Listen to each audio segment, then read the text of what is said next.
Hi, I'm David DeAngelo. Welcome to my program, Body Language for Attracting Women.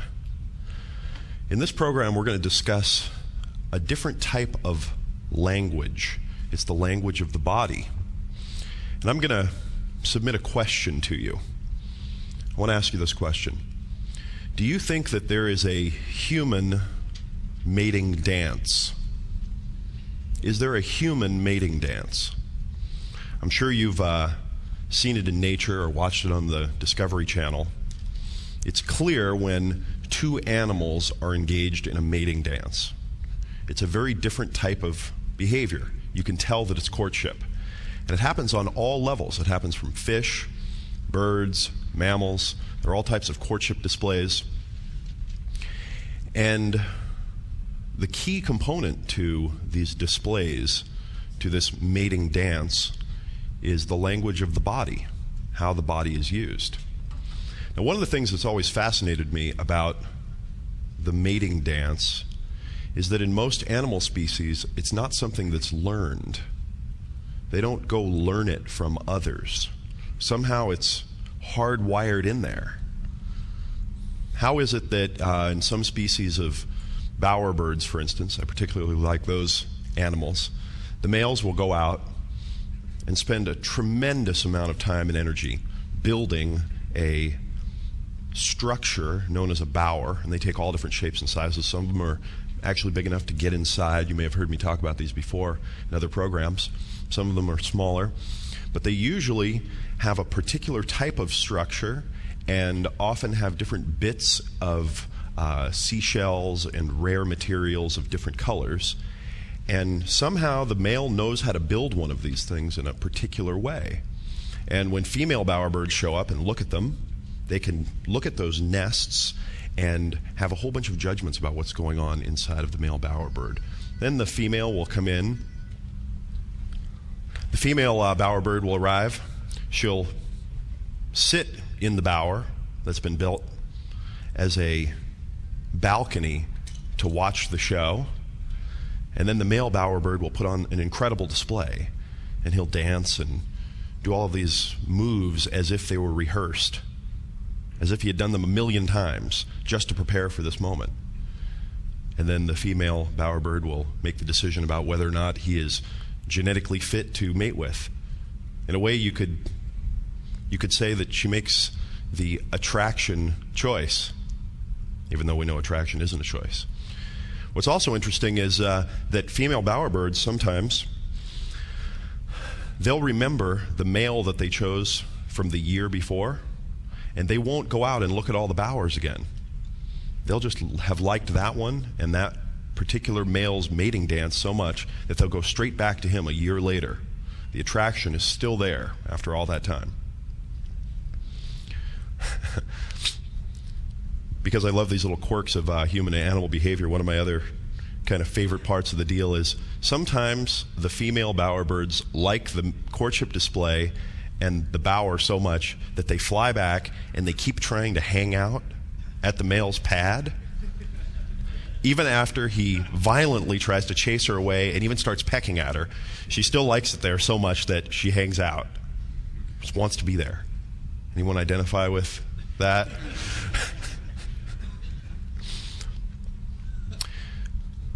So do humans have a mating dance? Do humans have one? Do we come pre-wired with one?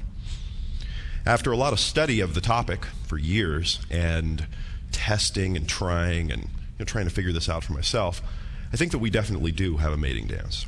We have a set of courtship displays and we have a process, a step-by-step process we go through. Now, most men don't know what this process is. Even men who are pretty good with women, if you ask them what are all the steps, they can't tell you what all the steps are in order, whereas most women can. And another thing I submit to you is that if you don't know what all the steps are and how to smoothly go from one to the next, the woman that you are with will get uncomfortable at some point. She'll wish that you did, especially if she's attracted to you and wants you to go from one step to the next. So what this program is going to be about is using your body language to trigger attraction in a woman. and using your body language to create this human courtship display and to lead things smoothly from one step to the next.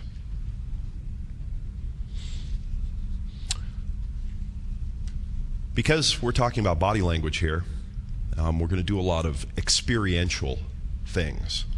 Using words to talk about body language is sometimes not the most direct route.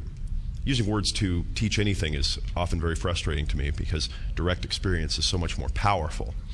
And especially since a lot of men like to learn everything in their heads before they actually go out and do it. It's so important, though, to get the experience. So here's what we're going to do. Who's feeling brave and would like to immediately do some work? Okay? Keep your hands up.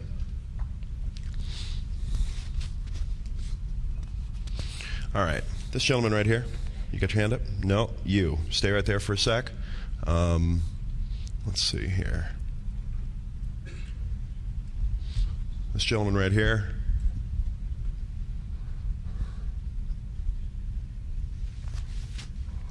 Let's see this guy right here. You with glasses. Blue shirt. You. You guys stand up and come up here. And I didn't pick these guys out for any particular reasons other than I kind of wanted a little bit of an assortment of different, you know, body types. All right, so here's what I'm going to ask you guys. Freeze, right there. Don't move. Don't move. Okay, I tried to catch him in a little bit of a candid moment. Here's what I'm going to ask you guys. Does he get it? Does he get it? And I just want you to tell me with your unconscious, your intuition, does he get it? Does this guy get it? Come on. Okay, does this guy get it? Does this guy get it? Does this guy get it? Does this guy get it? Does this guy get it? What? No, and he might? Does this guy get it? Okay.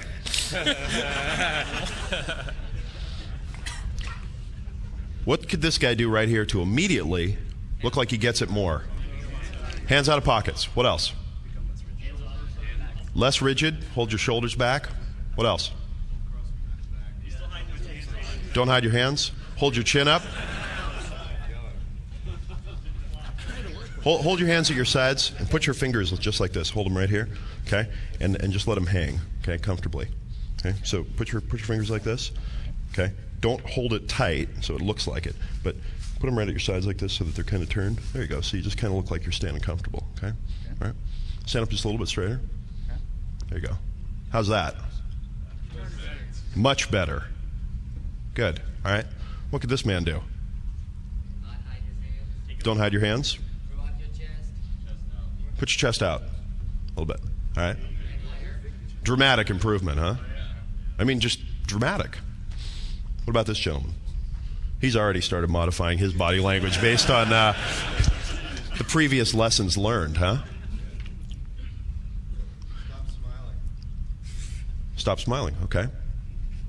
You can see a marked difference very quickly from just the things that he did, right? All right. What about this gentleman right here? What could he do? Specifics. Lift your chest. Lift your chest. There you go. Shoulders back a little bit. Just a little bit. Okay, good. What else?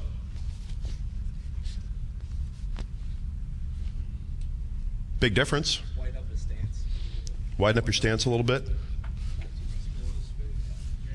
There you go. Yeah, explore your space there a little bit, huh? All right. What about this gentleman right here? Come on. Widen your stance just a little bit. Okay, good. Lift your chest up just a little bit. Good. Yeah, much better. All right. What about this guy? Come on, say it. Shoulders back, chest out. Much better. And this guy, he already got it, so you're the good boy. All right, good. Give these guys a round of applause. Thank you. Go grab a chair. Thanks, guys. That took a lot of nerve, by the way, for those guys to come up here and submit to your cruel and unusual punishment. I admire you guys for doing that. Thank you. And you're next.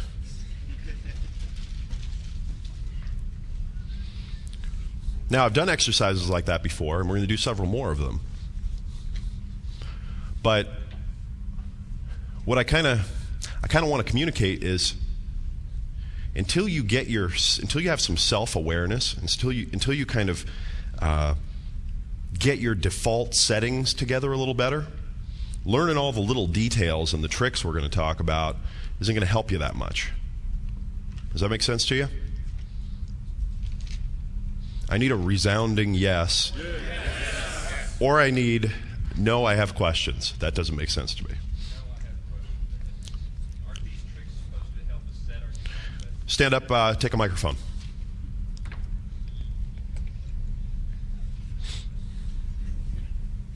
Give me your first name, where you're from, and your question, please. Rick from Denver. That doesn't make sense to me. Okay. Aren't these tricks supposed to be the default settings or help us set the default settings? I am going to give you a lot of things to help you reset your default settings. The lesson was just that you need to work on that first. The tricks or the default settings? No, the lesson here is that you need to work on the default stuff, on you first. And I'm going to give you a bunch of stuff for that. Okay. Yeah. I'm just saying that if I teach you some cool thing about eye contact or, looking at a woman's pupils to tell what she's thinking, that's not going to help you much if you're like looking at her going, you with me?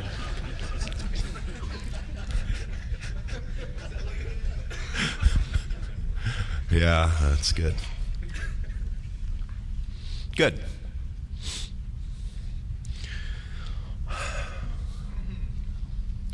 This is the tough part. Starts with you. I'd like you to make yourself a 90-day commitment. 90 days. If you're serious about this area of your life, I'd like you to commit to yourself right now to spend the next 90 days and spend at least 1 hour every day working on this area of your success with women and dating. 90 days. And why do I ask you to do that? Why do I ask you to commit to yourself? Because I know that I and my guests are going to deliver a tremendous amount of value to you. You're going to learn things that you didn't think of before. You're going to learn a lot of new stuff. You get a lot of great ideas. All it takes is really a few good, well-placed pieces of the puzzle to really take your success to the next level. But in order for you to do it successfully and consistently and have it stay with you and kind of become part of you, you need to build a success habit. And the way to build a success habit is to practice every day for 90 days. Will you make that commitment? Yes. That didn't sound like you really wanted to make the commitment to yourself.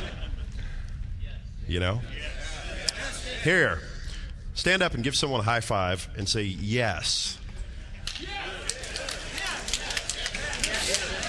All right. The first part of this program, first couple of sections, I'm going to teach you how to think about body language. I'm going to open your mind. I'm going to change the way you see it. I'm going to give you a lot of theory and some concepts, and we're going to do a few little exercises and so forth so you can just get a kind of feel for things in action. And then in the second part of the program, you're going to hear from a whole bunch of guests of mine who are going to give a lot of different takes and, specifics and techniques. Okay? Tough love. All right? You got to see a little bit of tough love at the beginning right here when I lined up a bunch of guys on the stage and I said, all right, does this guy get it? And what happened when I said, does this guy get it? The first one. Everyone was tentative and weak and like, oh, uh-oh. I heard, no. We don't want to hurt each other's feelings. We don't want to offend each other. Well, you know what? That isn't serving us today. Okay? We're here together to learn. Okay? This is a safe environment. It's okay. This is where we take a time out from life and where we go to work with each other and to build each other up, not tear each other down. And so as long as you bring a good spirit to it and you're not just trying to make someone feel bad or being insecure so you can feel superior, it's okay to be honest. And I'm going to do the same. I'm going to be straight with you. I had a huge aha. I did a program a while back, and I had a guy come up after the program. I was just kind of sitting on the stage talking to a big group of guys, and he walked up and he started to ask me a question. And he was kind of hunched over, and his voice tone was kind of low, and he didn't really make very good eye contact with me. And he said, David, can I ask you a question? And I said, stop. Just stop right there for a minute. And I stood up, and I got in his face, and I hit him in the arm, and he got all disturbed, and I said, dude, look, stand up straight, will you, man? And he went, okay. I said, shoulders back, get your chest up, I said, and stop looking so nice. And, look like you're mad at me for a second. He didn't know what to do. And, I said, now slow down your voice, just kind of relax a little bit and slow down. Got his body language together, slowed down, took a couple of minutes of, working with him. Dramatic difference. It was just dramatic. It was incredible. Then he asked his question. We had our interaction. He left. He wrote to me maybe 2 weeks after the program. And he said, that little moment was the most valuable part of the entire several days, and that it changed him. He had a realization of what it was like to feel it in his body, what the difference was. He got it. And I was unusually tough with him. And you've probably heard me seen in the newsletters and so forth. Sometimes I could kind of beat up on people because I love them, because I want them to do better, and sometimes for my own amusement, but there's usually some element of growth involved. So we're going to do a lot of tough love here. All right, tough love. Be ready for it. It's good for you. Seek out more people in your life that'll give you tough love, not people that'll just say yes to you and go along with whatever, The language of the body. All right. In what ways is the word apple different from an actual apple?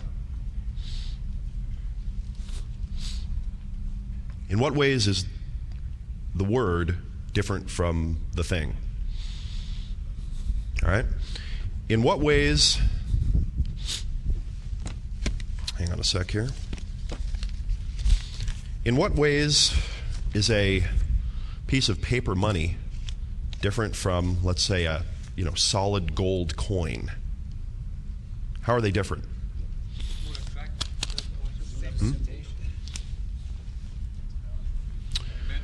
Two-dimensional versus three-dimensional. Well, I ask these questions because a lot of humans like to confuse things with each other.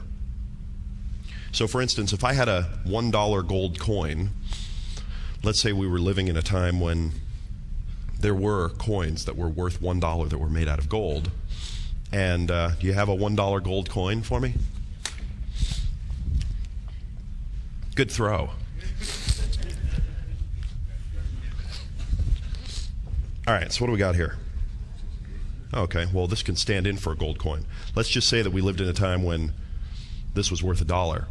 What would the difference be between the bill and the gold coin?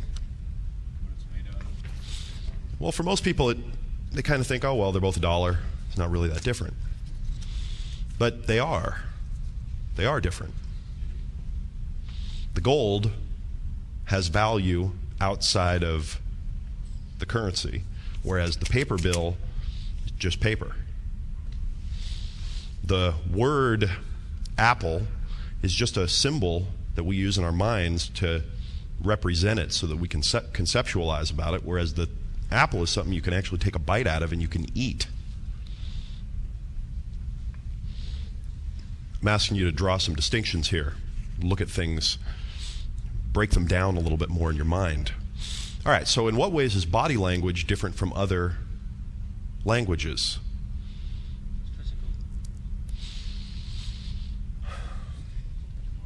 When a lot of people ask me about body language and they talk to me about it, they just kind of assume that, oh, body language, it's probably just kind of like math or, English or whatever. There's a set of symbols and you do this and it communicates this and you do that and it communicates that, and I can just kind of learn the syntax and it'll all be good. But there's a difference. There's a key difference with body language. It's the sign. It's the sign? It's the sign. The symbol is the sign as. Oh, yeah. The symbol is the same. It's the same. It actually is the thing. There you go. There he goes. It's the true. It's the truth. Oh, it's the truth. Yeah. So I'd like to suggest the words body language distract from the reality of the situation. Body language isn't as much a language as a method of direct communication. If you understand the language of the body, you can communicate without language, and your communication will be 10 times more powerful. You'll also be able to read communication, again, 10 times better, faster, and more accurately. Mastery of the language of the body will give you a huge advantage in both dating and life in general.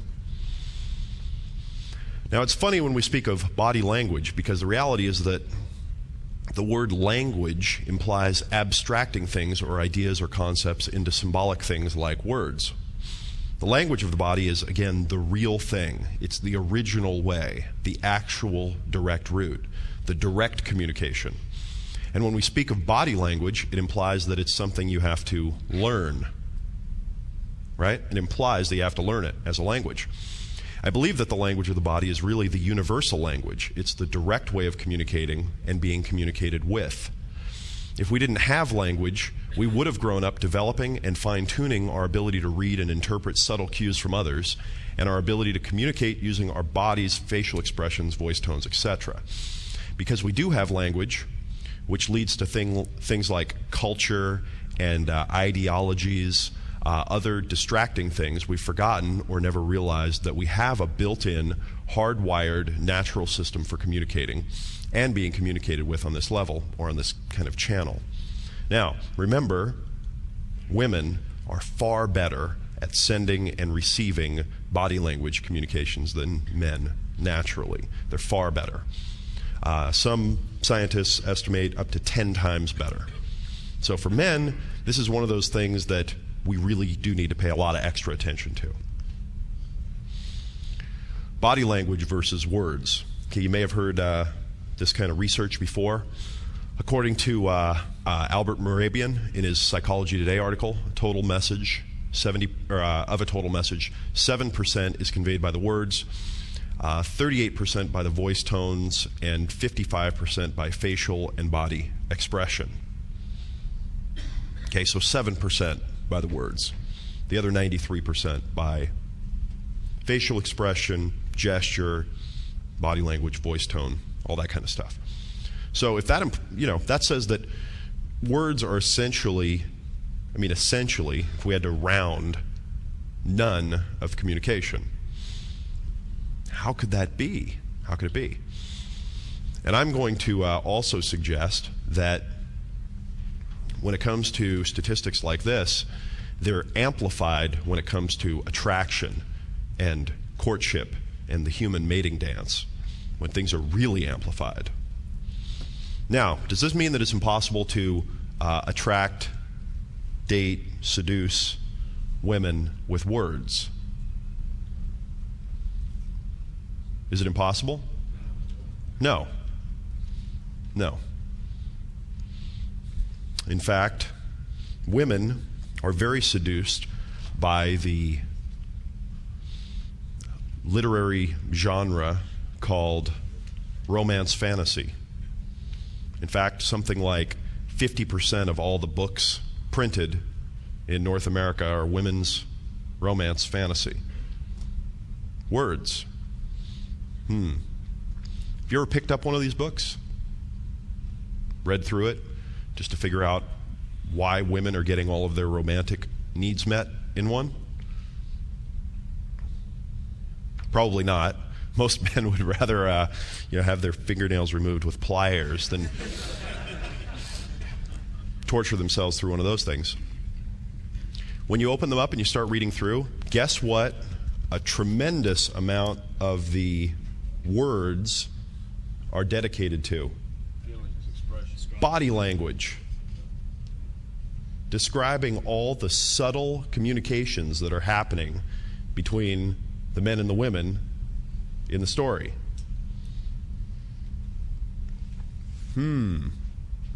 Interesting.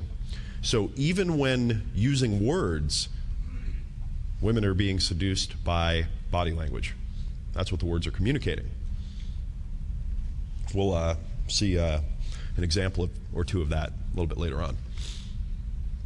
So to sum that part up, just remember, body language is everything. And if you're going to use words, you can even use them when you're talking to talk about body language. You can even talk about the body language that's happening between the two of you, body language you'd like to see happening, body language you're going to communicate that you haven't communicated yet, and amplify. You can use them to amplify your body language. Think about that. Body language is clearly the most important aspect of communication. If your body language isn't on point, nothing that you do or say will make her feel attraction for you, okay, unless she can't see you. And you're good at describing body language. You know, again, most men that really good at seducing women via, email, chat, IM, through writing, are very good at describing body language in those communications. Everything you do will weird her out. Nothing you do will make her feel attraction. On the other hand, if your body language is on point and you understand how attraction works, it doesn't much matter what you say, because you can say almost anything and have it lead to attraction. The objective is not to be perceived as nice and friendly with your body language. Your objective is not to impress her with your body language. Your objective is not to win her approval. Your objective is not to fit in. Your objective is not to not make any waves. Okay? The objective is attraction. That's your objective, is attraction. You want to create that complex of physical and emotional responses that makes a woman want to be with you, want to spend time with you, want to just be in your presence, want to physically be with you, emotionally. You want to spark attraction. You want to use your body language to spark attraction. You want to take the correct steps to amplify attraction. Use your body language to take the steps to amplify attraction. You want to bridge from one step to the next with your body language. You want to communicate all the right things about your inner self with your body language. You want to trigger that unconscious attraction response with your body language. And you want to amplify those attraction and sexual type feelings. Now, why do I make the whole list? Why do I actually spell it out? Because it's important that you take time as a smart adult human and you ask yourself on a regular basis, okay, where am I in the process? How do I use my body language to take this from this step to the next? Here's where I'm at. What do I do here? One of the things you're not going to get is a hold your body like this for 4 hours and she'll jump on you. Okay? Farmer and I have had this great joke. We were working on these programs the last couple of weeks, and we've been talking a lot about body language. And we've just been doing a lot of things, walking down the street and just picking people out and going, does he get it? Does he get it? Why? What's going on with him? And like trying to really break a lot of things down and just get into details. And one of the things that Farmer was telling me about is I saw this picture that had a bunch of people dressed in bikinis in like a winter scene. They're kind of at a place, and there was a kind of crowd of people. And he said you could tell that they weren't professional models, not because they were ugly, but because of the way they were holding their hands. And he said, everything looked normal, except when you looked at their hands, they were all kind of like, a little weird. Trying to, So now we have this joke. Have you ever, by the way, raise your hand if you've ever tried to figure out what should I do with my hands in your life. Okay, good, right? So you're with me on this one. So we have a joke now where we look at each other, we say, dude, look normal. And the other one goes,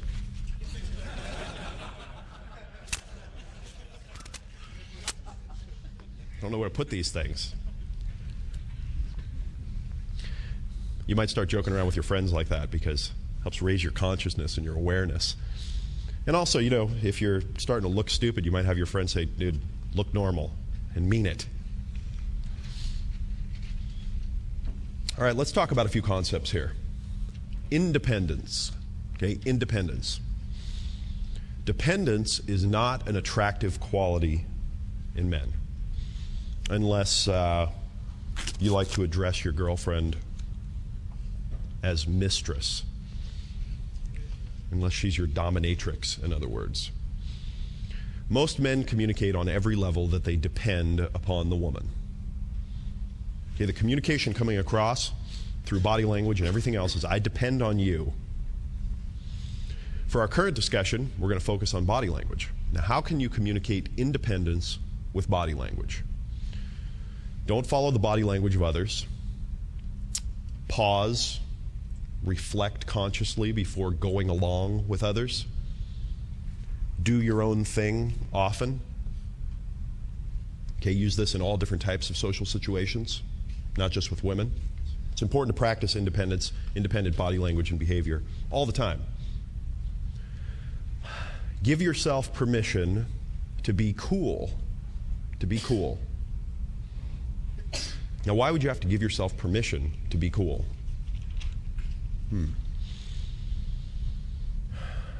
I think that a lot of guys have become trapped in their minds and who they are and their identity, which got fixed at some point in their life. A lot of times it was fixed at a time when maybe they were in a rebellious stage when they were a teenager, or maybe they were in a kind of counterculture stage when they were in their 20s, and whatever that particular counterculture movement was at the time. Or maybe they came from a very poor family, a very poor background, and then they started to become successful financially or relatively successful.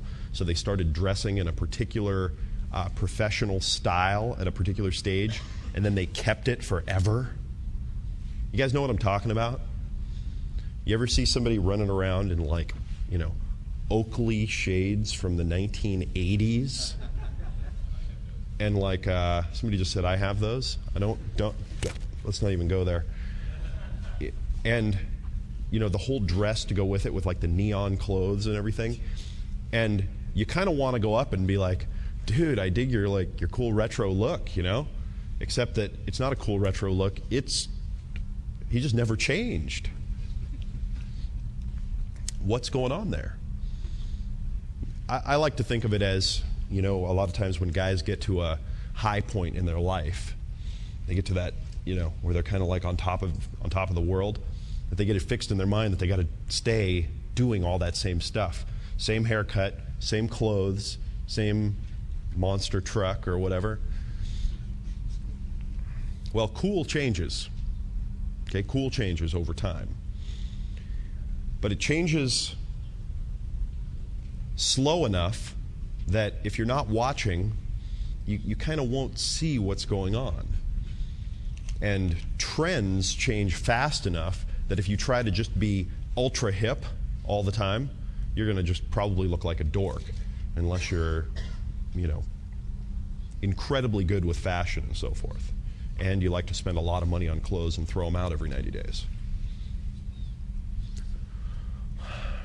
So first of all, you really need to overcome embarrassment about learning what cool is with fashion, style, that kind of stuff. All right, this is an important issue. You got to overcome the embarrassment of getting out there and learning what cool is. Do you ever see a new style and you think to yourself, all right, this is just too weird, but I'm just going to go for it. I'm going to get one of those, cool new shirts, or, some item of clothing that's you can tell is kind of fashionable. So you go in and do your best, and you pick one out and you put it on, and you just feel like a jackass because you're like, this just looks weird on me. And the sales girl is like, oh no, that's really cool, that's really hip, and you kind of like, where do I put my arms with this, And you feel like a flashing. Who can identify with what I'm talking about? Yeah, okay, good. Well, the bad news is you probably did look like a dork, because the sales girl's going to tell you whatever you want to hear, as long as you buy the thing in most cases. Now, that's not always the case. Sometimes you can find someone that you can trust who actually does have pretty good fashion sense. And, in general, Generally speaking, it's much better to go to a place that has a, hip, kind of trendy person who knows how to, dress you up well. But you need to learn it. You need to give yourself permission to get it from the inside, not from the outside. And if it's not you, don't try to do it. Don't try to put something on over the top to hide the fact that you don't know what it is. Is that making sense? Men have a lot of embarrassment around this particular thing, just kind of not knowing what to do, and what shoes go with this thing, and what have you. I am admittedly not a fashion god. I get help from all kinds of other people, and I steal great fashion ideas. I'm a great fashion copycat, and I find simple things that work for me. But I understand it at some level. I don't get clothing and wear clothing that I don't feel like in some way I can understand how it fits into the process. Okay? So now why am I going into fashion and clothing so much? And we'll talk more about this. Because it's an extension of your body language. It's like right there. It's not actually connected to you, but it pretty well is. You have to overcome the idea that others will think you're stupid for trying to be cool. Does that make sense? You ever felt like other people would think that you're stupid because you're trying to be cool and you're not? And you must overcome the fear of alienating friends or others who might not be cool. One of the things you will find is if you buy into this and you decide to become hip or cool or whatever, and you get a cool haircut and you start wearing nicer clothes that fit you well. And I'm not saying go out and spend a lot of money. I'm just saying just know what fits you well and fits your body style. You do run the risk of alienating others a little bit. Some of your friends who aren't quite as hip or as cool might start making fun of you. They might resent it a little bit. That's okay. That's just their insecurity coming out. Don't worry about that. And you must realize that once you understand what cool is, it will probably feel more natural than you feel now. If you've always felt kind of on the outside of cool, like you don't fit quite, if you go learn what cool is and you learn about the style, just a little bit, just get to the point where you're comfortable picking out clothing, music, I'm not saying like you own the entire collection of, back episodes of Queer Eye for the Straight Guy and you can like, pair it along. You don't have to go that far. Just the point where you feel comfortable. You'll feel a lot more comfortable, I think, than you do now. What is cool, by the way? Yell it out. Presence. Confidence. I think cool is projecting that you're comfortable in your own skin. All right.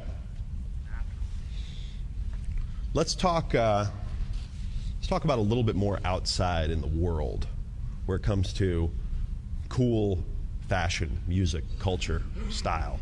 What is cool? What's hip? Understanding what's going on currently. Understanding what's going on currently. Expression of yourself. What else? Control. Creativity. I've thought a lot about this. I've really worked on it a lot. Just put this in your mind. I'm just going to put this quick idea in your head here. Let's think of this as square, in quotes, and this as counter culture. Completely off the deep end. Underground. All right? And there's always kind of a war going on between these two, whatever incarnation they both take. This is usually the older generations and the younger generations, or the, real uptight, like super conservative church lady. This is like the skater kid with the, wild, multicolored mohawk who like has wounds all over that he's proud of, Well, I think cool like kind of lives in this kind of region right here. In that interplay between them. that kind of mix, where it's some of each. There's some class and sophistication and reservation, and there's some wildness and danger and differentness. Does that make sense? Yeah. That's kind of, I think, where cool lives. If you go through kind of the history of the greatest movies, for instance, you'll notice that some of the most successful leading men, they were cool for their day. They always kind of were in that in-between space between total counterculture and total square. I think it's helpful to actually go back and watch a lot of the, these movies. Look at Clark Gable in Gone with the Wind, like the ultimate Mac Daddy of all time, who just got body language and how to communicate with women. Now, he seemed like, this gentleman, and he dressed well, but, he hung out at the brothel all the time, and he smoked, and he was in jail, and, this crazy stuff. He's kind of in the middle. Or look at James Dean. Watch some of these movies and think about what's going on for the time, and see if you can reinterpret what they were going through.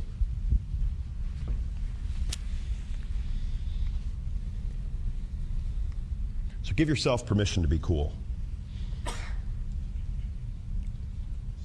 Status.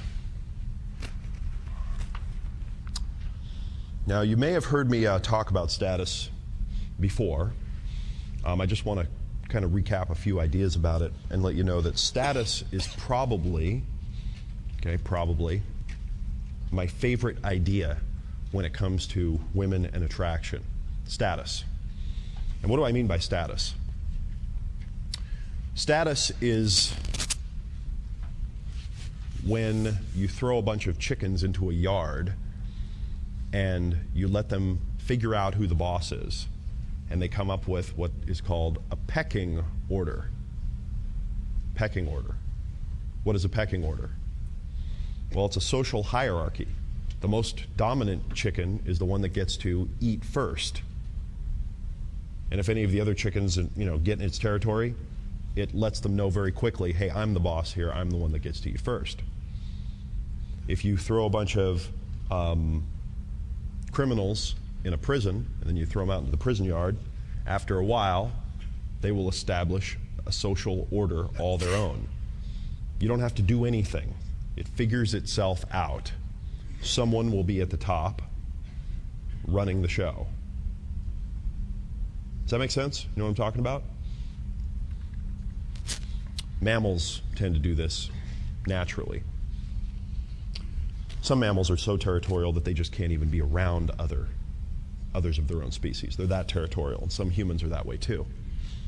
So when I speak of high social status right now, I'm not necessarily speaking of someone that has a lot of money or is seen as a socialite. I'm talking about status as it relates to that particular woman that you're interacting with in that moment, and potentially the other people that are in the situation. I believe that women are attracted to men that they perceive as having higher status than themselves, and that they are not attracted to men that they perceive as having lower status than themselves. This plays itself out in a lot of ways. If you walk up to a woman and you start talking to her and you've got like this humble body language, like, oh my God, you're so beautiful, I would do anything, can I please buy you a drink? Oh goddess. What you're communicating is, I'd like to give you the status.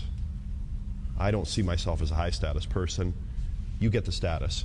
And what it does is it immediately shuts down her attraction mechanism. She couldn't feel attraction for you if she tried. I go into a lot of depth about this particular concept in my mastery program, and I recommend that you check that out because it's really important to understand this. But for now, status is very intimately connected to attraction. If you communicate to a woman through your body language or any other ways that you see yourself as a low status person, or you communicate that you're willing to let her be the high status one, you kill the attraction instantly. So here's what I'd like you to do as a body language exercise. Pay attention to high status people. Just start looking at them, the ones that society considers to be high status. Corporate executives, wealthy people, academic gods, the higher-ups, spoiled high-maintenance women, famous actors and rock stars. Do you notice that they have things in common about the way they look, the way they carry themselves, the way they hold themselves? You know what I'm talking about?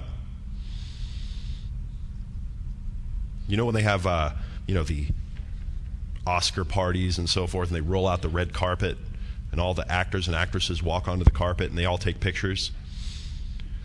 There's a range of, kind of the ways that they look. Some of them are really like, throwing on the whole I'm a model on a catwalk thing. And some of them look a little more humble and like regular people. But in general, they all have a certain vibe to them, that of the high status person. I don't necessarily mean that they like themselves a lot, or that they have high self-esteem, or that they're happy. They just see themselves as being of very high status in the society, and they carry themselves that way. Who wants to work with me? Raise your hands. Raise them high. All right. You on the end there? About you over there? Yeah. You know who you are, right? Stand up if you know who you are. Okay, good. Stay right there for a sec. Yeah, about you right here. What do you see when you look at these guys? These guys high status or low status? Huh. What do you see? When you look at this guy right here, you see a high status person or a low status person? In his mind, what do you think? And how do you think women perceive him? Low status. Low? Why?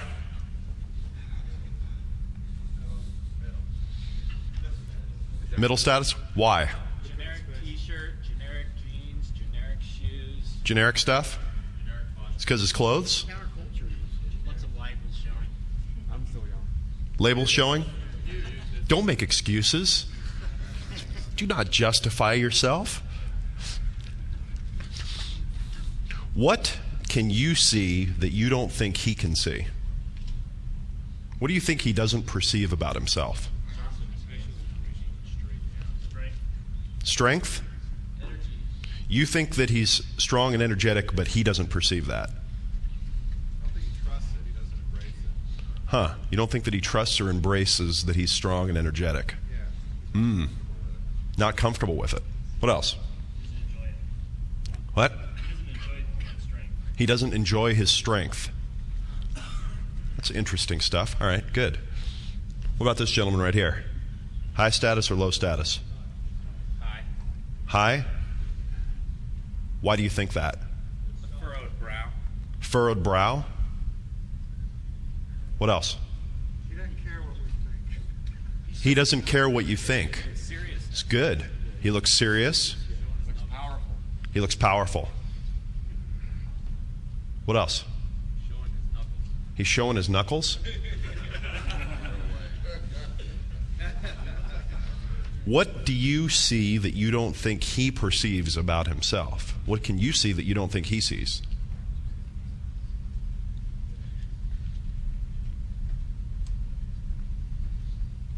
Not much. Okay. What about this gentleman over here? High status? Low status? Why? Look at the way he's standing. He's confident. He's confident? Projecting yourself. Good posture, projecting himself? He takes up a lot of space? He's comfortable with his power. He's comfortable with his power. Goatee and the necklace say that he feels something about himself.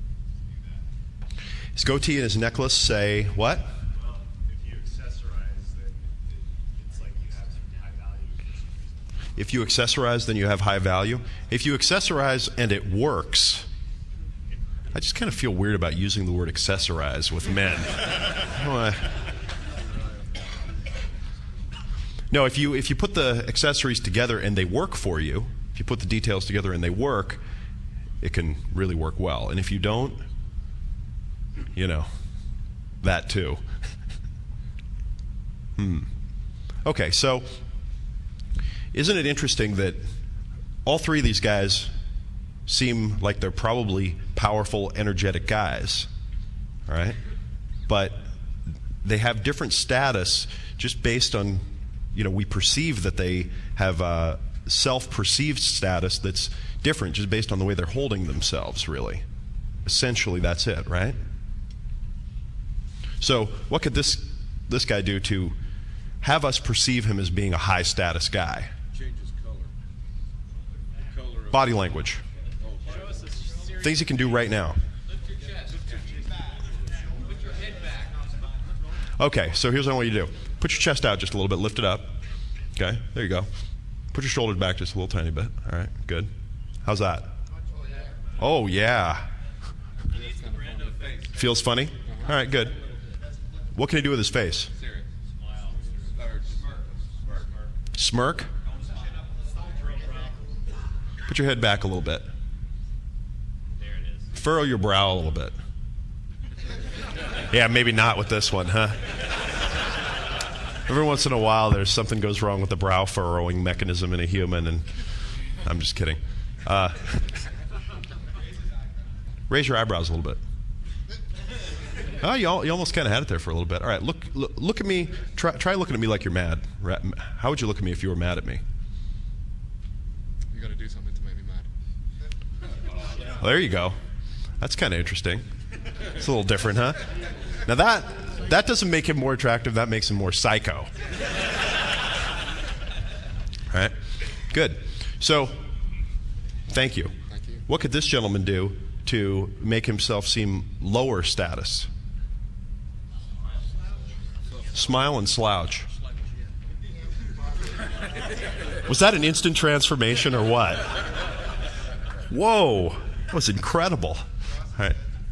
No, that was enough right there. I mean, it was like it destroyed the status. Did you see that? He was all of a sudden seeking approval. It was instant. And what could this gentleman over here do to come across as having lower social status? Shoulders forward. What else? Smile. All right. Kind of just speaks for itself, doesn't it? Yeah. Give these guys a round of applause. That was good. Thanks, guys. You can go home now. So what does high status look like for you? What does it look like for you? Well, I'd like you to take the things you're going to be learning today and apply them to that idea. All right, I'm going to read to you from a fantastic book called Dangerous Men and Adventurous Women. And it's a series of essays on writing romance novels by Jane Ann Krentz, Krentz. We're going to talk about some inner stuff here. The hero may say he dislikes her. He may even act as though she is as treacherous as he believes her to be. But arrogant and overbearing, even brutal though he may be, he never acts in a way which makes her truly fear for her physical safety. A hero is kind to animals, to children, and to little old ladies. But even before she sees this, at some purely instinctive level, the heroine knows she can trust him. However, she also knows that the initial attraction is powerful but almost entirely sexual. She understands that there is much more to love than physical attraction, and she is not going to bestow her future on the hero until he too realizes this. It takes him some time. Heroes are men who admit to being difficult to live with, who demand extremely high standards in every aspect of their lives, who are natural, effortless leaders, strong men, men with prestige and intelligence, whose faults are likely to be manifestations of strength and power. He is the master of his life. He is in control. Listen to those words. Heroes are men who admit to being difficult to live with. Imagine a woman being sexually attracted, that's it, to this. Whether his sphere of influence is the boardroom or the mountains, the sea or the stage, the hero dominates it with his personality, his intelligence, his quick, hard-honed grasp of every situation. A hero can seem arrogant and short-tempered, ruthless, tough, even cruel. He can be quite unlovable at first. I'm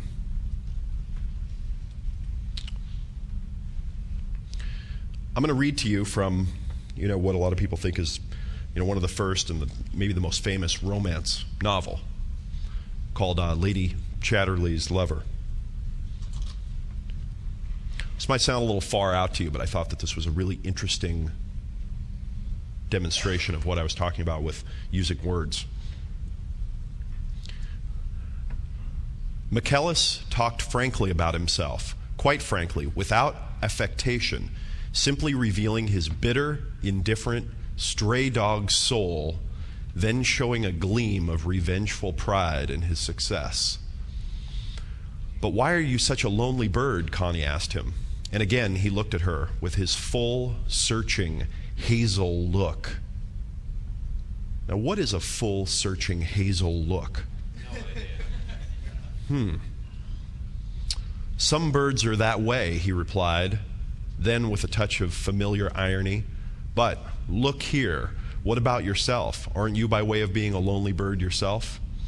Connie, a little startled, thought about it for a few moments, and then she said, "Only in a way, not altogether like you." "Am I altogether a lonely bird?" he asked, with his queer grin of a smile, as if he had a toothache. It was so wry, and his eyes were so perfectly, unchangingly melancholy, or stoical, or disillusioned, or afraid.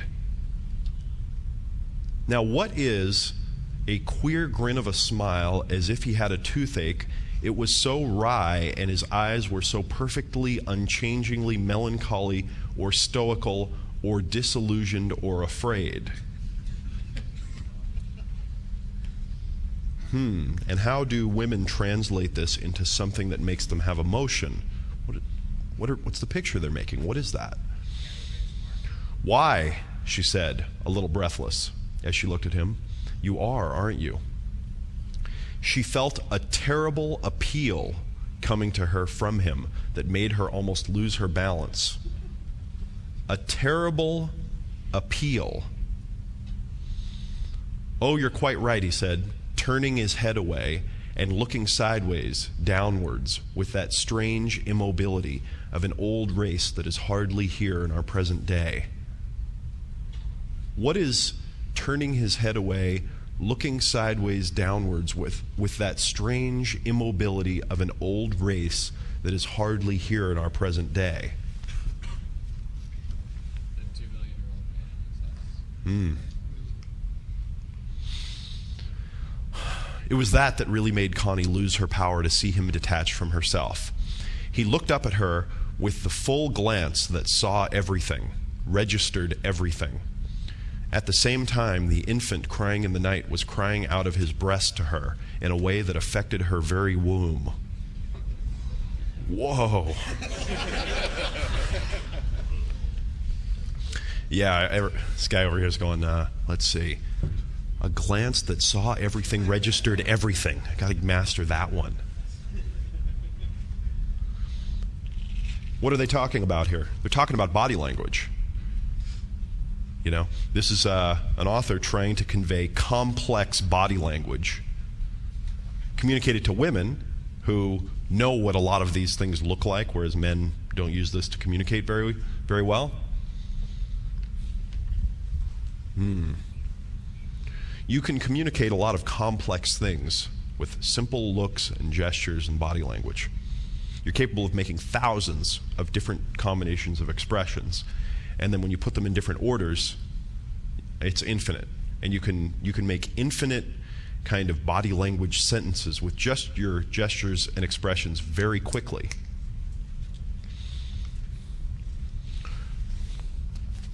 This is the concept that I really want you to understand from this section.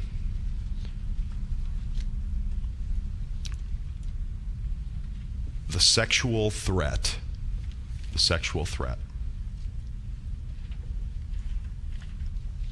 Now, what is a sexual threat? No, it is not a rapist. Okay? This doesn't have anything to do with violence or hurting someone or violating them. Sexual threat is a concept that I originally heard the words in Julius Fast's book, Body Language, which I'm actually going to read from, and you'll hear where I got it. I read it many years ago, and when I first read the words, they didn't make sense. They kind of,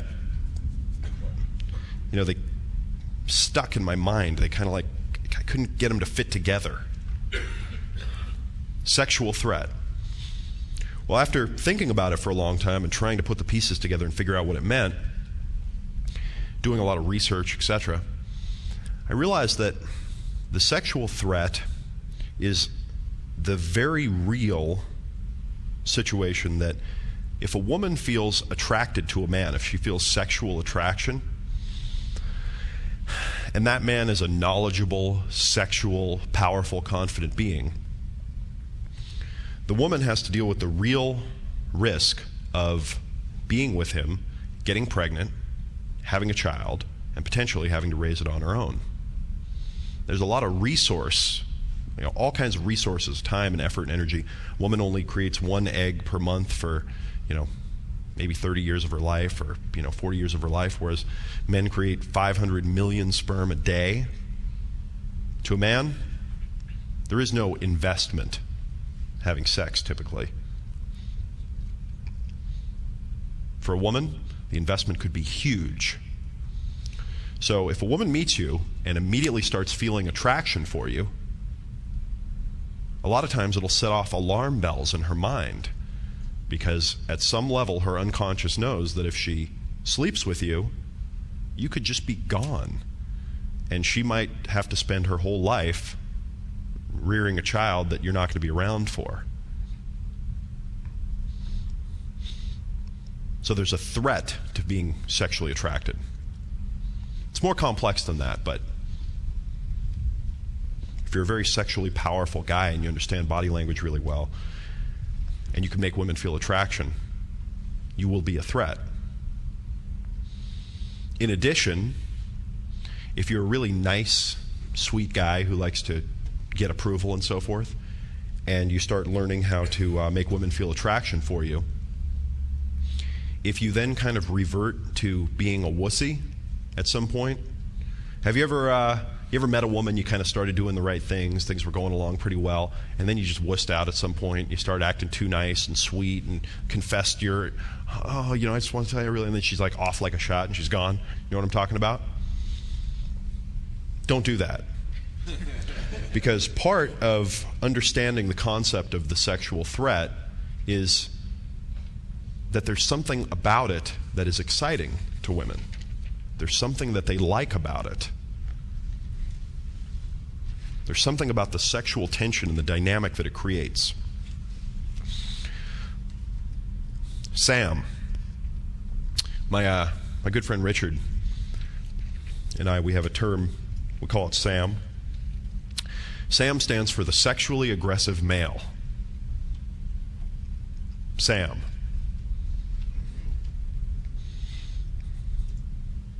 The sexually aggressive male. Now again, I want to draw a clear distinction. This is not the sexually violent male or the sexually aggressive male with no ethics or the sexually forceful male. It's the sexually aggressive male. And we came up with this because he was telling me that, I don't remember the exact story, but he had had gone on a date with a girl and hung out with her, and everything was going along pretty well, and then it kind of didn't go anywhere.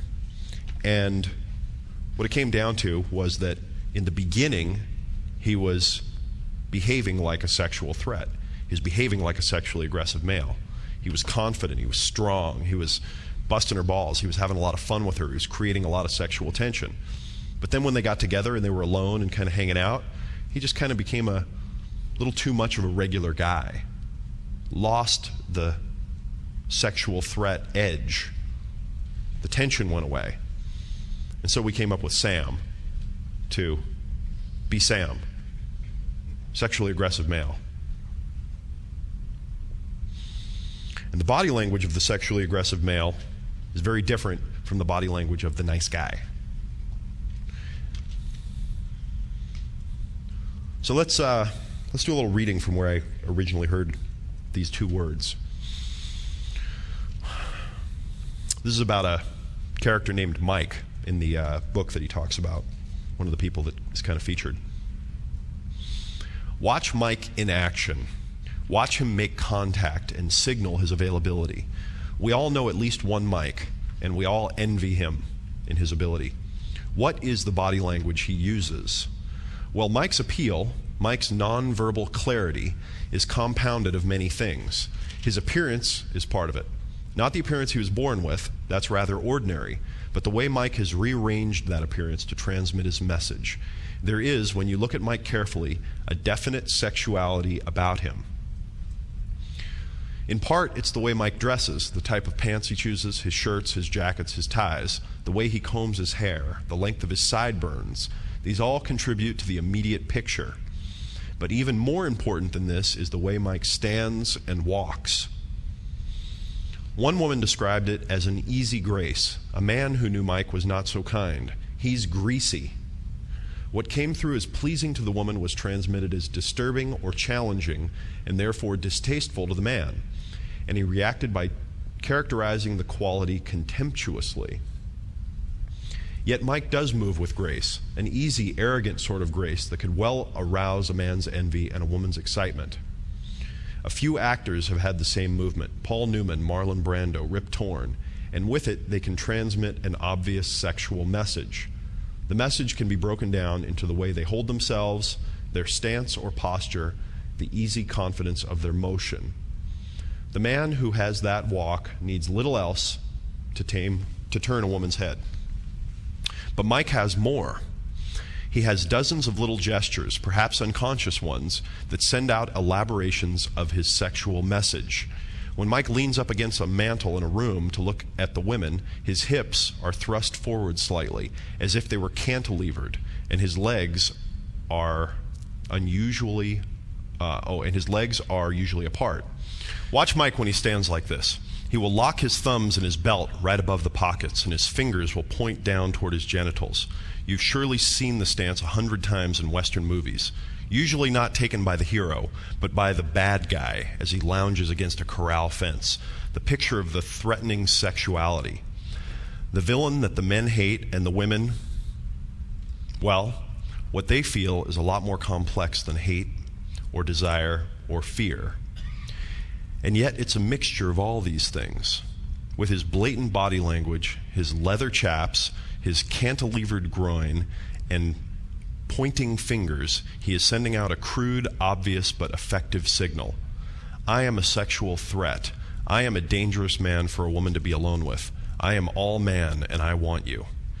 On a minor scale, less blatant, Mike sends out the same message, but his body language doesn't stop there. This much serves to signal his intentions, to create an atmosphere, an aura, if you will. This fascinates the available women and interests or even irritates the non-available ones. Or even irritates the non-available ones. It's kind of interesting, huh? What if your body language only attracted single women who were available, but it irritated women that weren't, and it bothered men? That would kind of put you in a little bit of a weird place, wouldn't it? You got to make some decisions. you'd stop listening to what other people were telling you about the way you looked, and you'd start looking at the responses you were getting from women. What's interesting is a lot of the guys that I've met who are very good at attracting women, they have their own style. They kind of have their own unique look that they've put together. You know what I'm talking about? They don't really care what other people think, and it really works for them. And one of the things that I've even noticed is that a lot of times guys disapprove of it. Guys are like weirded out by it. So you might have to make your own decisions there. You can't please everyone all the time. And if you're trying, you're probably not getting what you want. All right? All right, so what is this body language of this sexual threat that we're talking about? What are all the things that the sexual threat doesn't do? What do men think of a guy who comes across as a sexual threat? How do women tend to respond to one of these guys? Stay strong and remember that your purpose isn't to please others. Hey, Patty, are you going to talk a little bit later? Will you remember that little section about, I know you will, and let's talk about it, you know, from a woman's perspective, especially someone that teaches people to hold and move themselves. And just to open your mind a little bit, get you thinking about interacting with other people in a way that says, I'm comfortable with myself, I perceive myself as having high status. I'd like you to practice greeting people with a greeting that says, hi, that says, I think I'm high status, and that says, I'm comfortable because I've known you for a while. All right? And here's how I'd like you to do it. I'd like you to kind of put your head back a little bit and raise your eyebrows, throw your head back, and go, hey, what up? Hey, what up? Does that make sense? Hey, what up? Hey, what up? I want you to turn and do the hey, what up. Find 3 or 5 people you can do it with. Okay? And I'm serious. I want you to look at this person. Do not communicate lower status. Don't smile and act like you want their approval and like it's funny and goofy. Like you've known them for a long time. It's just, hey, what up? And not where you're putting your head down and almost apologizing for yourself. Okay, you're keeping your power. Hey, what up? Okay, do it now.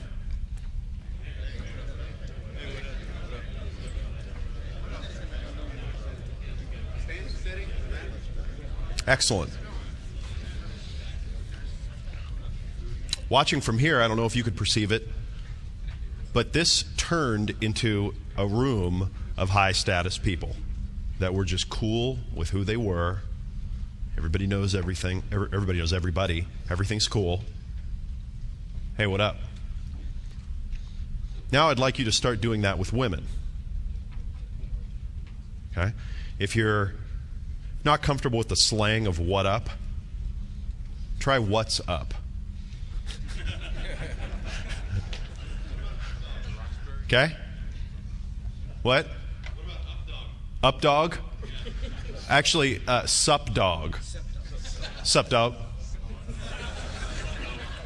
That. Are you choking on something back there? I'm just not that cool. So you can replace it with whatever you want. I'm just giving you one, all right, that I happen to use a lot, and I've heard other people kind of use. It's a comfortable, hey, what up? Now, raise your hand if you chat with, or IM with, or text, or email, meet women online, and interact with them with words a lot. Okay, good. This is a great way to start an email or a chat communication too. You see her online, you go, hey, what up?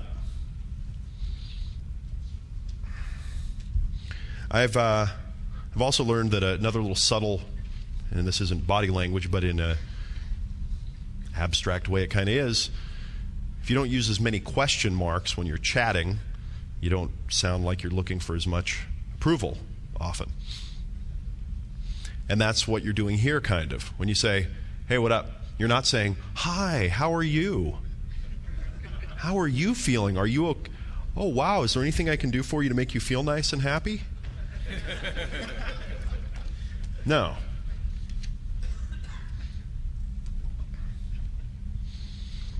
I met someone recently. I won't go into the whole story, but he had this incredible physical presence right from the beginning, just amazing.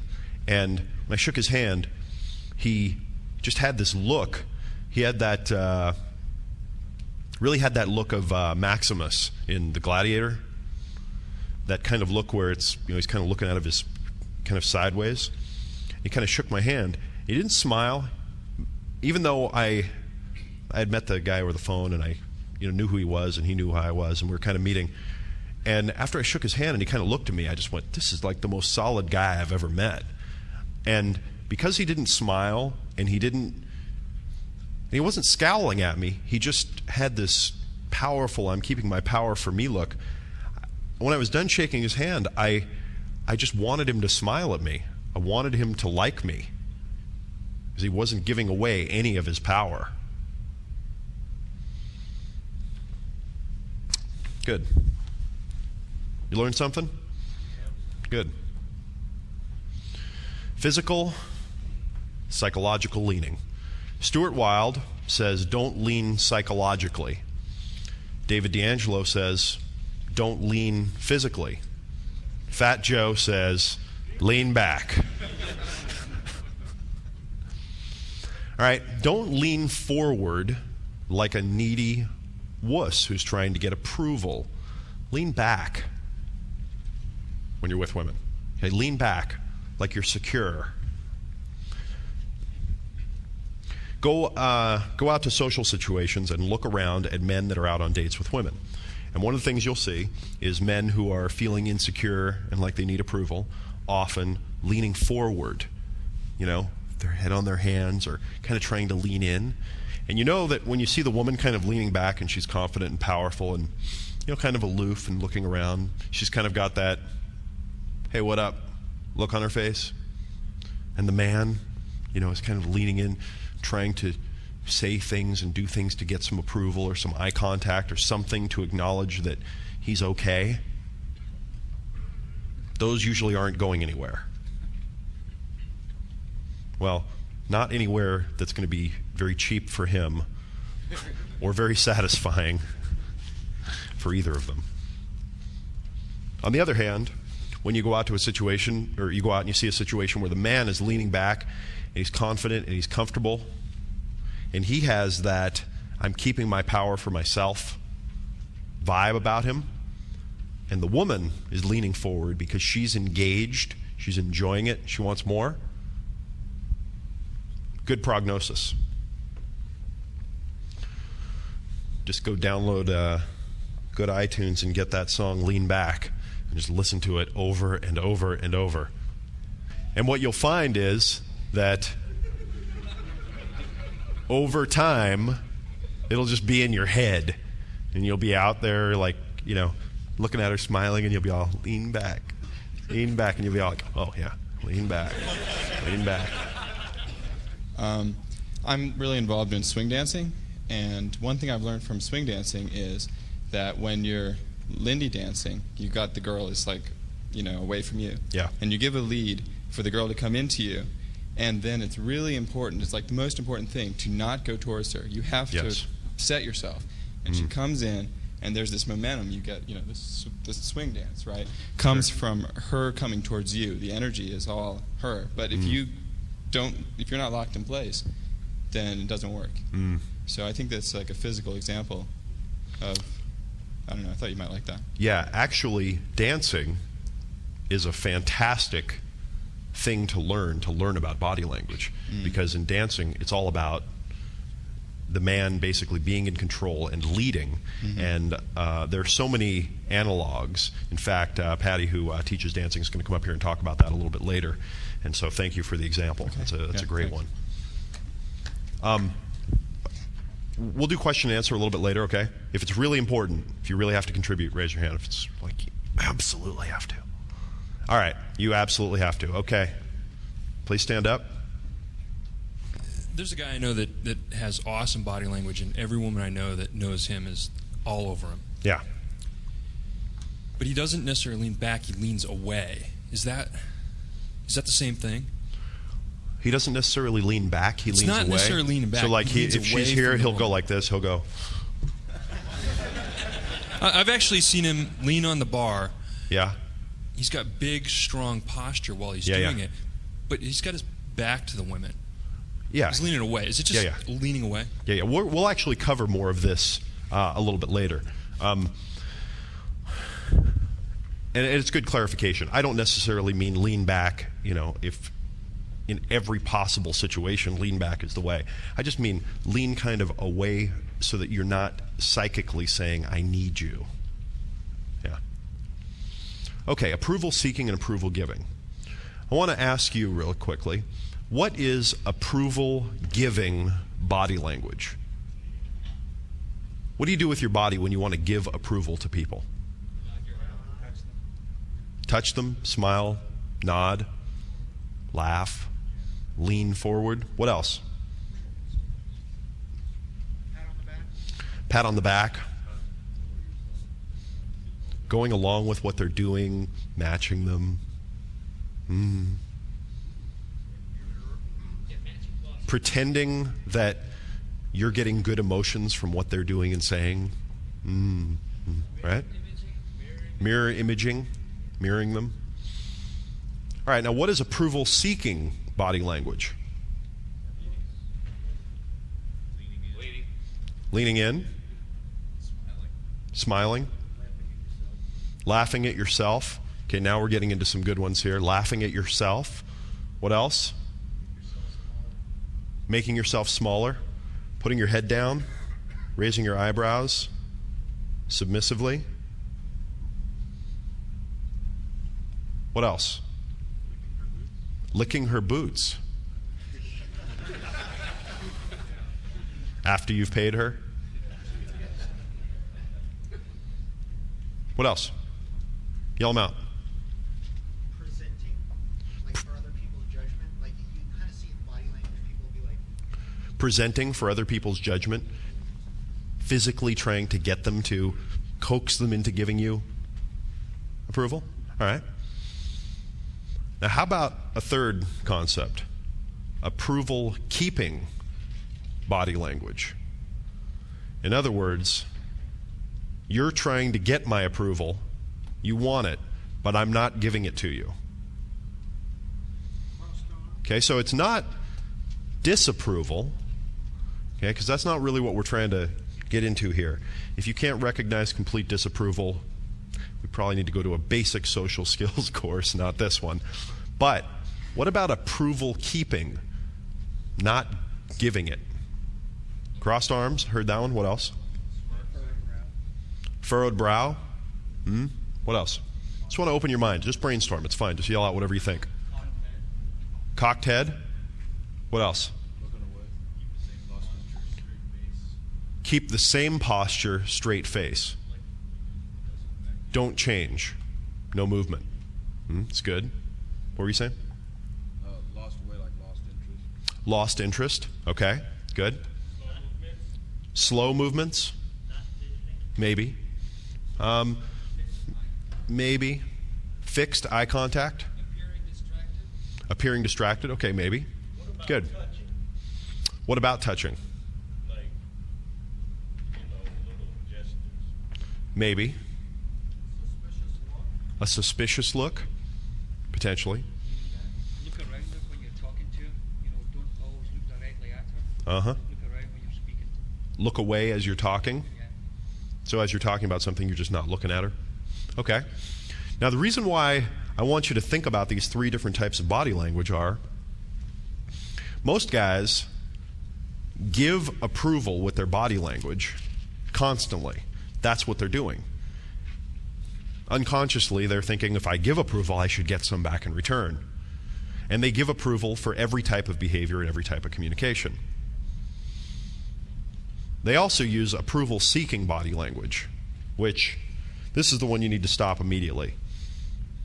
All the submissive, head-down, posture, laughing at things that aren't funny because you want her to laugh, all that approval-seeking stuff, you got to stop that. That needs to go away. Approval-keeping body language. Now, this is the distinction that I kind of made that I thought was, kind of fascinating here. You need to recognize that when a woman is keeping her approval, and if you're with a kind of high-status, attractive woman that has a lot of personal power, they don't usually give away approval very often anyway. They don't have a lot of approval-giving body language. They kind of naturally are approval-keeping. And you need to learn to master this one. You need to learn to master keeping your power, keeping your approval for you. And when, you're sitting there and talking to her and she drops her fork on the ground and she's like, oh God, I'm so clumsy. Instead of going, you're cool, and instead of going, oh, that's okay, I do that all the time. You need to go, oh my God. All right? You can overdo it a little bit, overdo your approval keeping and have it go a little extreme and have it be funny. Even if you say it again. You're so embarrassing. Has anyone ever told you that you're kind of a magician-ish personality type? I don't know. Anyway, you can reach down and pick up her fork like a gentleman without making excuses for it or acting like it's a great opportunity for you to, oh, I get the chance to get her approval by jumping in front of her and picking up her fork. Now you can still keep your approval inside. Approval and attention is truly a currency. It's really a currency of communication. You need to learn to spend it and invest it very wisely. Projecting self-image and beliefs through body language. It is important to see yourself as a man who's successful with women. It's important to see yourself as a man who is confident around women. It's important that you like yourself. It's important that you're selective and you don't give attractive women special treatment or preference because of their beauty. It's important that you're comfortable in social situations. It's important that you see yourself as a high-status individual. So remember, your body projects your self-image and your beliefs. And how does a man who has all these things handled communicate this stuff? Through body language.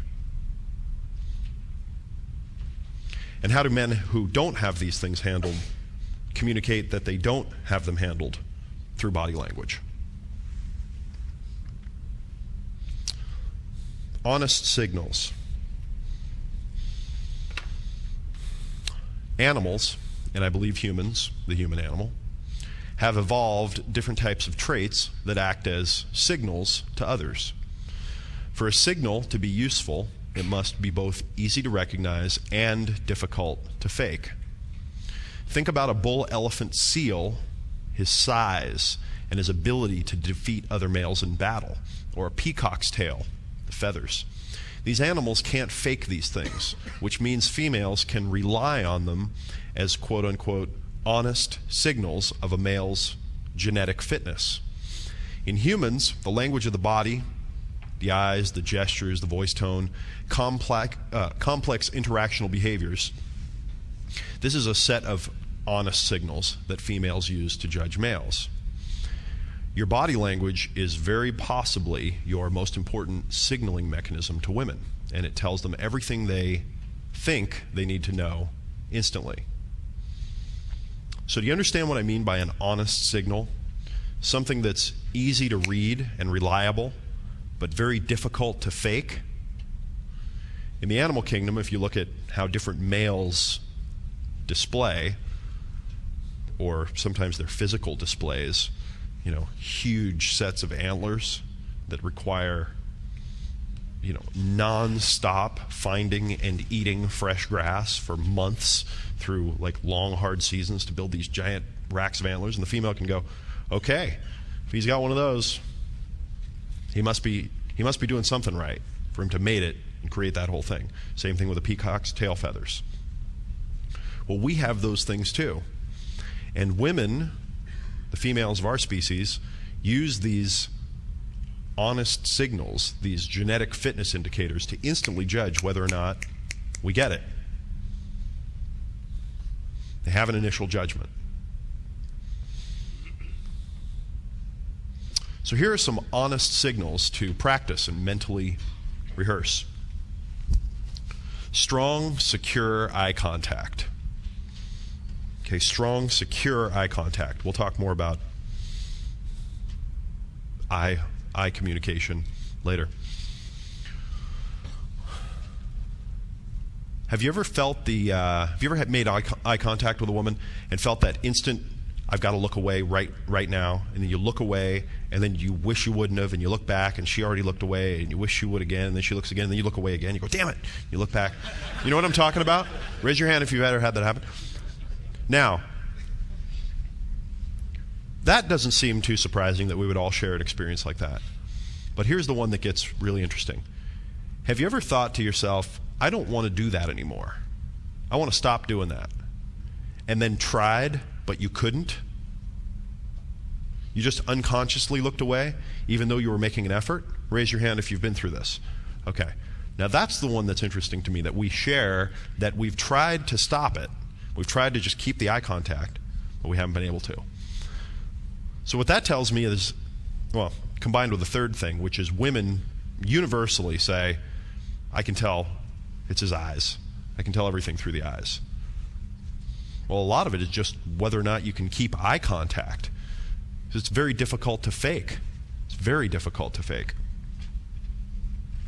And getting so drunk that you have a 3-second delay before you look away doesn't count.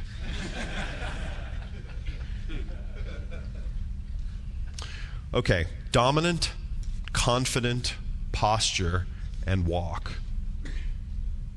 Dominant, confident posture and walk. I have a kind of a, mad scientist kind of theory. I think that as we move up in social status, kind of the higher, I'm just going to group all higher primate males together. As we move up, that our posture and our walk changes. If you look at guerrilla troops, for instance, the younger kind of adolescent males have a certain look to them, and the silverback dominant male has a different look to him. If you look at chimpanzees, same thing. And if you look at humans, same thing. The dominant ones of the species, they somehow just have a different posture and a different walk and a different way of carrying themselves. Now, did they all get together at some point and say, well, this is the way that dominant ones should walk and carry themselves? No. Did humans? I don't think so. Have you ever tried to hold yourself upright and walk really confident and strong, for a while? Then at some point you just went, this just does not feel right. Kind of feels weird. Raise your hand if you know what I'm talking about. Yeah? Okay, good.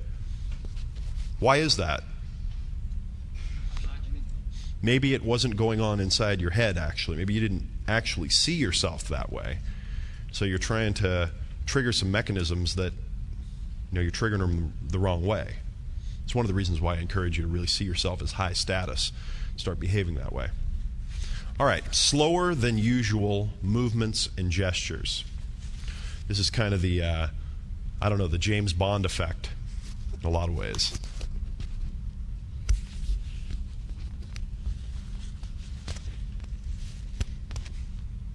All right. Slower than usual movements and gestures. What do fast and jerky, kind of uncoordinated movements and gestures communicate about a person? Nervousness, insecurity, anxiety. What else? Huh? Indecisiveness. Very good. Low self-esteem. Low status. What else? Lack of self-control.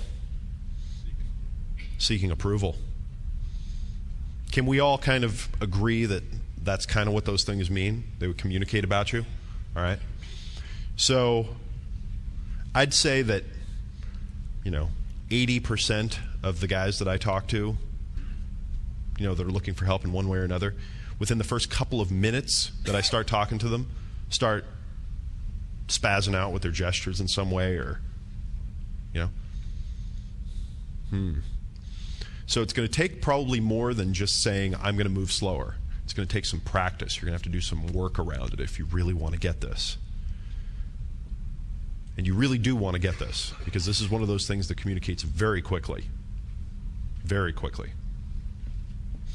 Unself-conscious demeanor.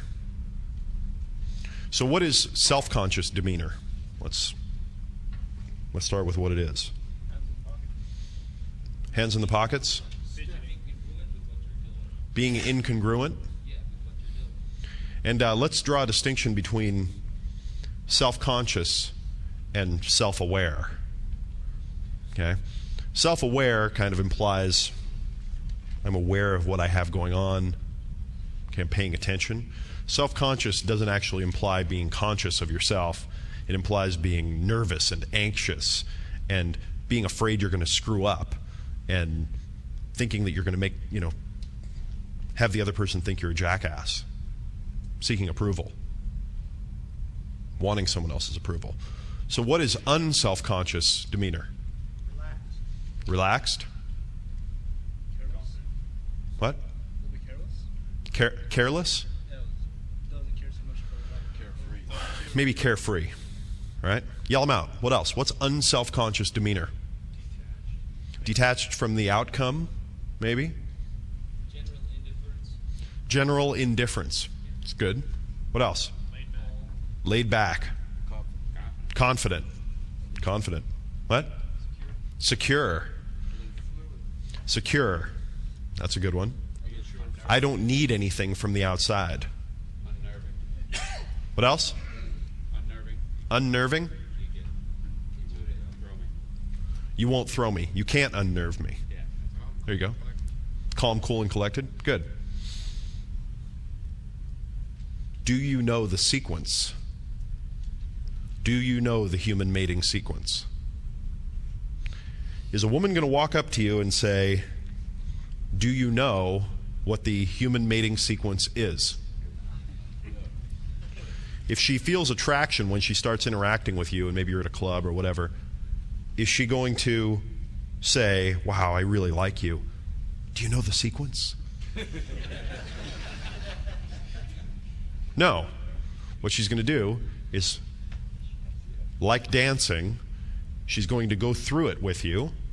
And if you know, she'll dance right along with you. And if you don't, she's not going to grab you and start leading, typically. Does that make sense? So what is the human mating sequence? Does anyone know? Anyone know what the general steps are? It's amazing because we got a room of 150 people here and nobody's raising their hand. Awesome. You want to grab a mic in the back there? Thank you for being brave. You're quite welcome. What's the sequence? Most critical part of the sequence, first contact. That defines everything that will happen after that. I know, but what's the sequence? What's the universal sequence? The sequence for me is being me. I let the woman dictate the pace in a sense that her comfort level is my prime directive. Time out for a sec. We're on separate pages, okay. And I'm sure that what you want to share is valuable. But Sure. I want to know the specific steps that are the universal human primate steps, regardless of your style or... You with me? Create attraction, grab her by the hand, and drag her to the bedroom. Oh, caveman days. Yeah. I think there were some Far Side comics made after you. It's hard for me to describe, yet very, very consistent. It's always the same steps, sometimes faster, sometimes slower, and I can identify it, but it's very hard to put it in speech. It's just... So here's someone that's, you can tell that he's confident that he knows what to do, right? It's clear that, I mean, I believe it. I believe that if he's in a situation with a woman that he's attracted to, he'll successfully go through all the steps. But he just said it's hard for me to describe. I know, but I can't say them.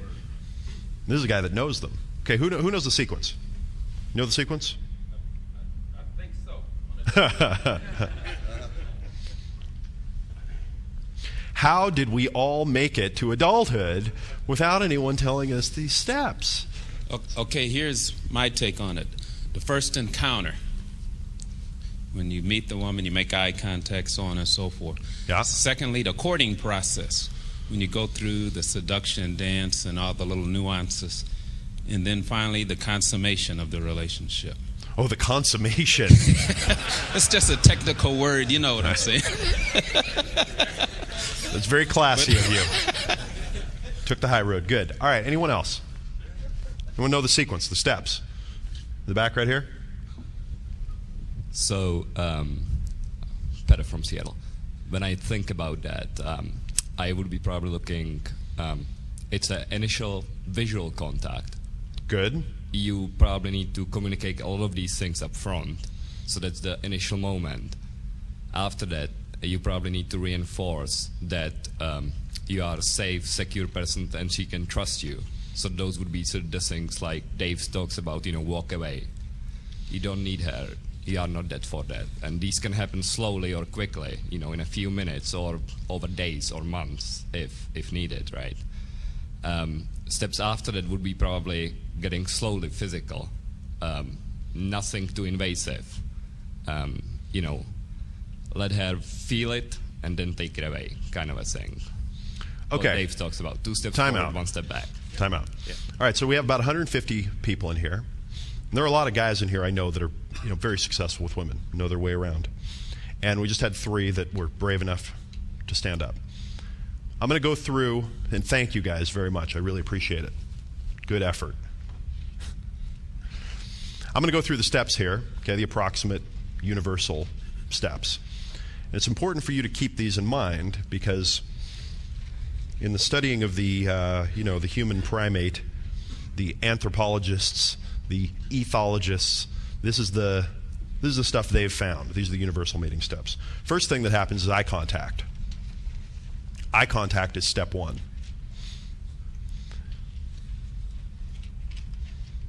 Next is verbal contact.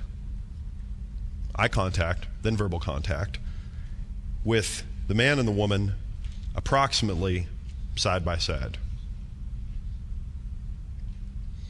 And then they begin to turn in and face each other. Face-to-face contact, verbal interaction. Then is hand to arm or hand to shoulder contact. Arm around waist, hand around waist contact.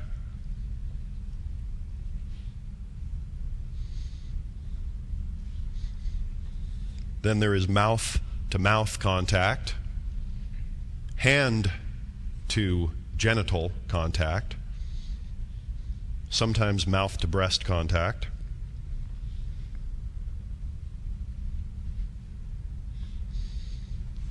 Mouth to genital contact.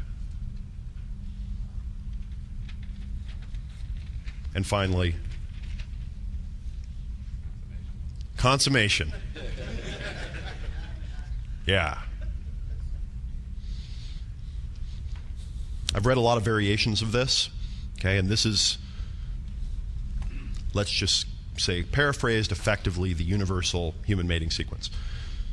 Some people have broken it up into as many as over 50 steps. Okay, there are a lot of little details and little things that happen.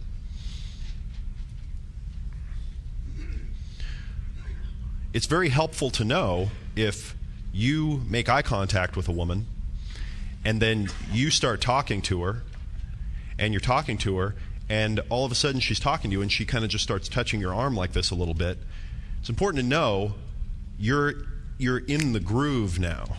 It's important to know what's going on and what comes next, and to be dancing. Okay? It's also important not to try to just walk up to a girl and go, hi. All right? Yeah. Pay a little more attention to the feedback you're getting.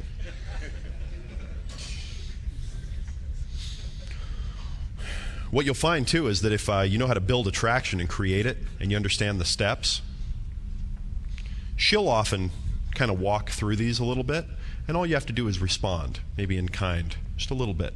Just keep escalating things and moving them forward. And of course, the ultimate honest signal, the sexual threat. You know, understanding that one, that's the honest signal right there. That's the one. When my friend, I was mentioning it earlier when we came up with the concept of the sexually aggressive male, Sam, he came back after experimenting with that a little bit, let's say, and he said that was it. That was the big breakthrough for him. He stopped this whole, like, now I'm hanging out with her, I'm this nice, friendly guy. It's like, that's the thing that excited her to begin with. Don't stop. Be conscious of body language until it's unconscious. Okay? You're going to have to keep it in mind. You're going to have to think about it. You're going to have to be uncomfortable sometimes. You're going to have to screw up. You're going to have to be doing, juggling. All right, am I holding my posture right while I'm doing this? You're going to make a lot of mistakes. You're going to have to get the experience. Some people, some guys, this is nothing. They totally get the body language. They're very self-aware. They're aware of their body zones. They're just aware of what's going on. They get this stuff naturally. Some guys are very, very unaware of this stuff.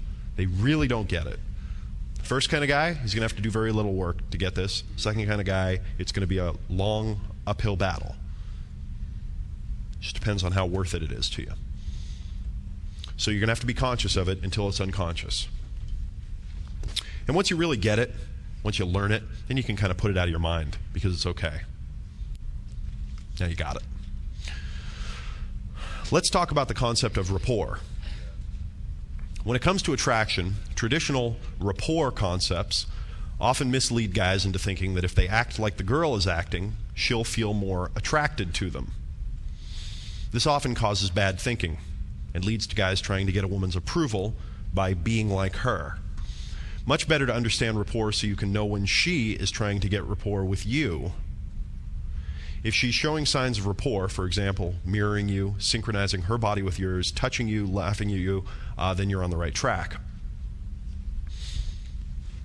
If you read books about rapport, what they'll say is, if you do these different rapport building techniques, like matching a person's voice tone and their pattern of speech, and mirroring their body language and gestures and doing everything just like them so they think they're just like you, that they will tend to think, wow, you're like me, I like you more. And that can be very true, especially in a lot of types of business situations and what have you. And it does have a lot of, let's just say, limited uses in that way. The mistake comes when you try to apply that same thinking to attraction, when you forget that attraction is all flipped around and it's a very different thing. You try to do all this stuff and you go, why doesn't this work? I'm being just like her. I told her that, I like Italian food just like her, and I told her that I love dogs just like her. Why doesn't she like me? Later on, after you really have a lot of attraction going, then you might want to relax a little bit and, maybe build a little rapport if, you sense that she's uncomfortable, or, there may be, she doesn't trust men or what have you. I mean, it can be very useful, but don't change yourself. Don't mirror and follow her thinking that by building rapport you're going to get attraction, because it's not going to happen that way. But like I mentioned, it is useful to know when she's trying to do it with you. And it's also fun to make fun of a woman when she's doing things to get your approval. And like going, oh, I'm sorry, I didn't mean to do that. And you go, you just screwed up. I don't like you. Just, get away from me. It's fun. All right, so we talked about, part of body language is grooming and dress. Just want to affirm it one more time. One extension of your body language that you can set and forget is your grooming and your dress. If you choose it well, it takes a small amount of time to set, and then you can forget it and let it work for you. And what I mean by this is, if you've gone out and you've chosen clothes that work for you, hairstyle, grooming style that work for you, when you go take a shower, shave, or whatever you do, put your clothes on, once you got it, now you can go out and you can forget it because it's kind of set. It takes some work up to the moment to kind of get it designed. All right? But it is set it and forget it. So learn which clothing types suit your build. It's really important to know what clothes work for your body type. I heard some guy the other night when we were over at the restaurant over here sitting at the bar, and he's talking to these two girls, and he said, in Vegas we got the damn factor. And these two girls he was talking to, they're like, well, what's that? And he goes, it's when a girl walks by and she's wearing something that's very unattractive, and she's like, damn, I look good, and everybody looking at her is, damn, somebody lied to you. You know what I'm talking about? How some styles should never be worn by some people.